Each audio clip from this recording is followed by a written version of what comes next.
Hey guys, this is the Captain speaking, and you are watching Spectre Sound.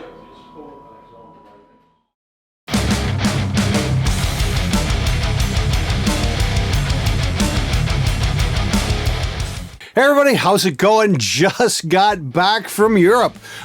Spent a week in England and 3 days in Paris. Had a hell of a time, and I learned something very important. London is definitely way cooler than Paris is. So there you go. Actually, while I was in London, I had a bit of a meetup with a few of the fans of the channel. Got to hang out with Lee Daffrin and Mirko Fata, who I met at NAMM last year. And Harry, I can't remember your fucking last name. Lee actually did an hour train ride to come hang out. We did the English thing. We hung out in a pub for a couple hours. Had a lot of fun.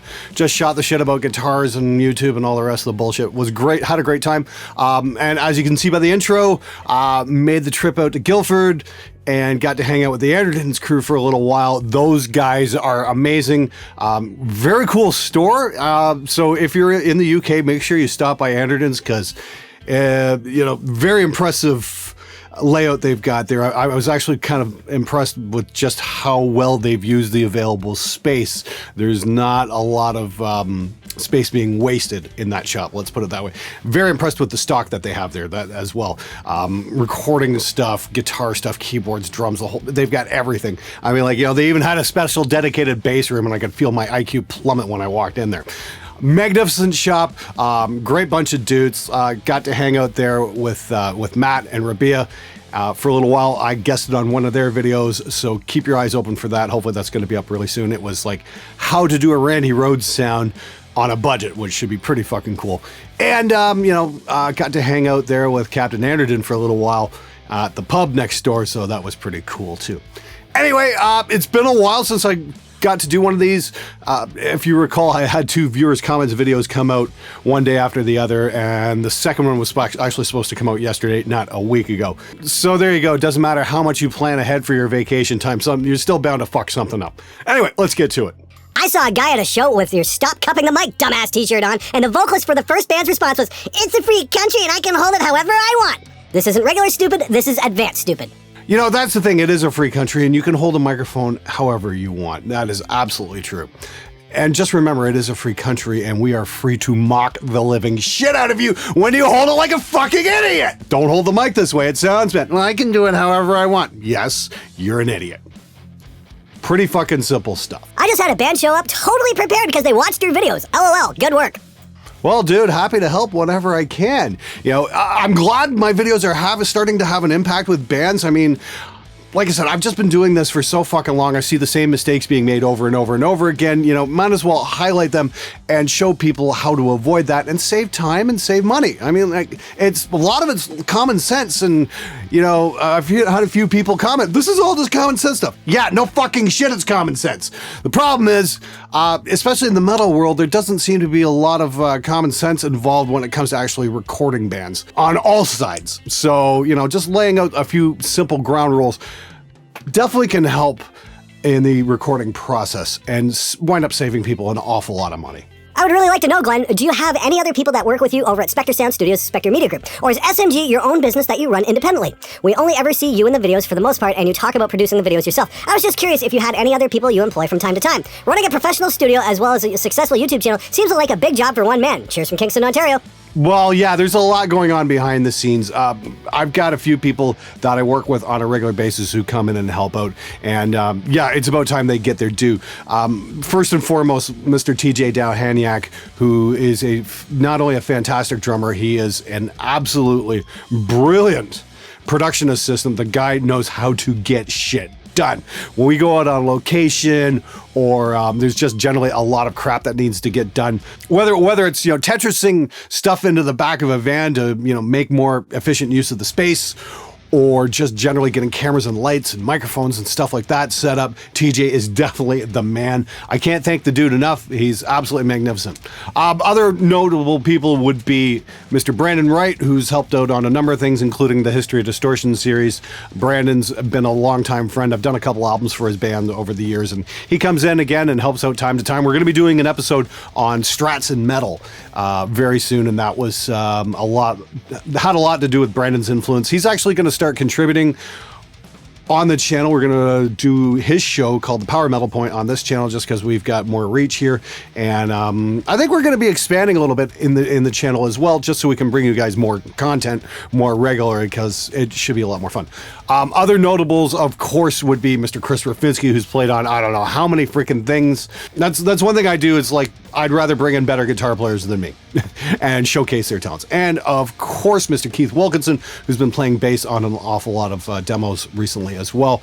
Just a magnificent bass player.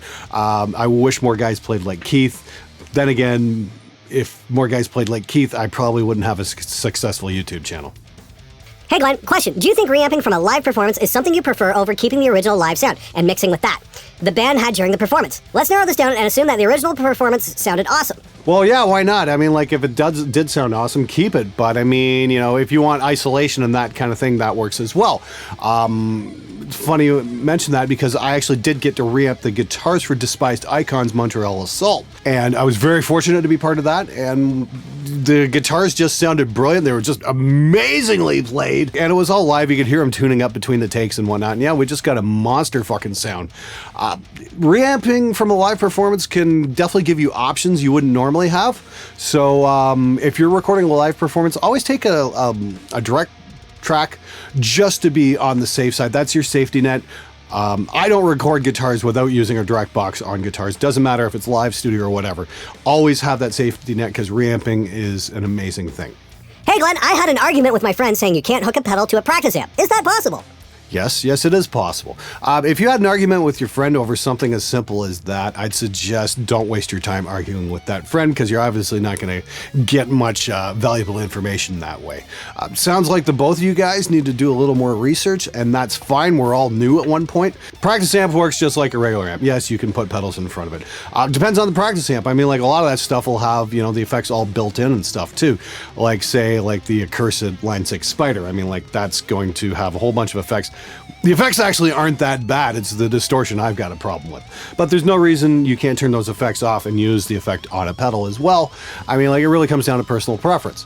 If you lost all your studio equipment and had to buy everything again from scratch, what would you do differently? I probably wouldn't have bought a set of Sennheiser E604s for my toms. I probably would have just bought 421s and right from the get-go, because that would have saved me a couple albums production cycle and saved me some money in the long run. Other than that, I'm really happy with a lot of the gear I have. The other thing is, I might have got my angle cap a little bit sooner, but a lot of the gear I've bought, I did serious amounts of research before I spent any money. So I'm very satisfied with a lot of my purchases and whatnot. So there you go. It just pays to do your homework. As a drummer, I've always wanted to know whether I'm entitled to an opinion in the studio, or do I have to hide behind the wall of ego built by the singer who obviously wrote the deep and meaningful lyrics? Are you paying for the record? Then you're entitled to an opinion. I mean, it's pretty simple. I mean, like, I love working with drummers. I love bringing them in and, you know, just bouncing ideas when it comes to getting sounds and whatnot, maybe helping them tweak out their kit a little bit and make some adjustments in terms of placement. Again, it comes down to, if you're paying for the record, yeah, then you definitely get an opinion on it. But your best course of action is just stick to the drum stuff, and yeah, you can rip on the bass player, because that's fine too. Random question. What's the point of the red Uzi gun in the logo? It doesn't make any sense. You're not a paramilitary organization. Love the channel, by the way. I always wondered when I was going to get that question. You know, I've had a couple people ask, what's with the gun logo?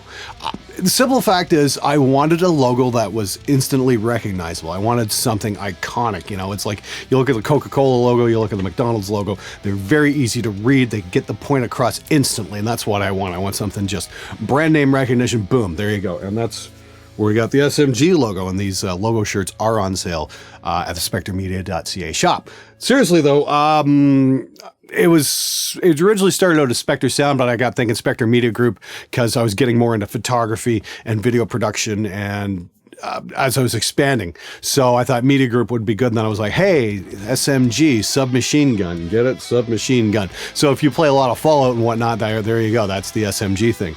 And we just went with this logo because I thought the whole skulls and dragons and fire, you know, were a little bit cliched, and I wanted something, like I said, powerful and iconic, instantly recognizable, but it wasn't a cliche, and I certainly wasn't going to do a death metal band logo, because, like I said, I want people to actually recognize the brand and not have to fucking spend a month figuring out what the fuck it means. Hi Glenn, I'm the original drummer of Epica, and our band did stay together when Mark and Simone split. So it's just a matter of being professional. Keep on going strong with the channel. I really admire your work and humor. Cheers from the Netherlands, Joran Simmons. P.S. Feel free to visit my YouTube channel, DrummerJS. Hey, Joran, thanks for writing, man. You guys heard it. Go check out his channel. That's really cool that Epica managed to stay together after a relationship ended. That's fucking awesome. But I'd say that's the exception rather than the rule. In fact, I'd say that doesn't happen very often. As you've probably got a better chance of getting hit by lightning than a relationship ending in a band and a band still working. It just comes down to what you said, professionalism. And unfortunately, most people can't stay professional when it comes to that sort of thing. It's unfortunate, but it is true. But dude, seriously, thanks for writing. That's fucking awesome. How about you play some blues on your channel? How about you play some Meshuggah riffs? So, this is just a straight-up commercial paid advertisement. Well, I thought that product had something to offer to the guys who are learning how to record live drums at home. Okay, let me be straight with you guys on this. If I'm going to endorse a product, I'm going to put a blurb right in the beginning that this video is brought to you by Company X. So that way there is no confusion. But I don't endorse any product I don't think is going to be beneficial to the audience. I had a situation about a month or two ago where a company approached me, sent me a product. They're like, okay, check it out and, blah, blah, blah. Here's the deal. I'm like, okay, great. So I checked it out and I didn't like the product at all. So I said, look, you guys are a small business, and if I do a video on this is probably going to hurt you guys. So I'd rather just back out and not do the video at all. That being said, if I go out and buy something and I don't like it, you guys are damn well gonna know that I don't like it. Like the the Cab Clone and the Line 6 Spider and that sort of thing, because those are bigger companies and they can definitely take a little bit of constructive criticism. But I'm not about to, kick a small business because I don't want to, I don't want somebody to be out of a job on account of one of my videos. So I'm not out to hurt people in that respect. Like I said, the bigger companies can take a bit of ribbing here now and then because they do need a reality check from now and then. But in the case where I was working with this company, I just basically gave them some constructive criticism. I said, okay, well, this needs to change. This needs to change. Look in this department here. This is what could really use some improvement. So we're going to see what happens. I might wind up doing a video sometime down the road for that product. But as it stands right now, I'm not going to. So again, when you see a product, when you guys see a video on my channel that has been brought to you by a certain company, that's because I actually believe in the product that they're trying to present to you guys. So I'm not going to put my name on something I don't like. I guarantee that. Seems like a big pain in the ass to get something that sounds just like samples. Combining slate drums and superior drummer and putting some work into the velocities and tempo variation gets an amazing result, not to mention less farting around. Putting some work into the velocities and you're calling that less farting around? Are you fucking serious? Okay, let me explain something to you. It does not sound just like samples. Not even fucking close. But, we've done the drum sound in the hands video. And yes, the drum sound is most definitely in the hands. And that's the thing. I mean, like the slate samples are great. They sound amazing. The problem is everybody's using them. So it's very hard to get a unique sound. I don't appreciate that laser pointer joke. This gets good. Watch for his next comment. Was going to subscribe until I saw how much of a prick you are. All the millions of good musicians out there, and you just generalized on bad experiences. No respect for you. Admittedly, there are some people who don't know how to play anything but root notes, but you're just being an outright dick.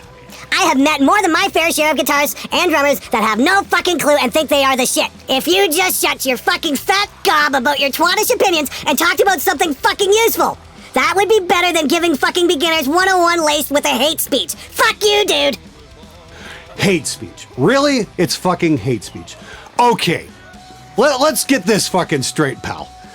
All right, nobody is born a bass player. When you get racist assholes, going up against certain groups of people, it's because of how they're born. That's hate speech. Again, religious groups, most people have their religion chosen for them by their superstitious parents. Again, and in some cases, the religion will fucking kill you if you leave. Okay, so that's hate speech. That's fine. I get that, but hate speech against bass players, the easiest solution for hate speech against shitty bass players in particular, which is what I rail against, is fucking practice. It's not fucking rocket science here, man.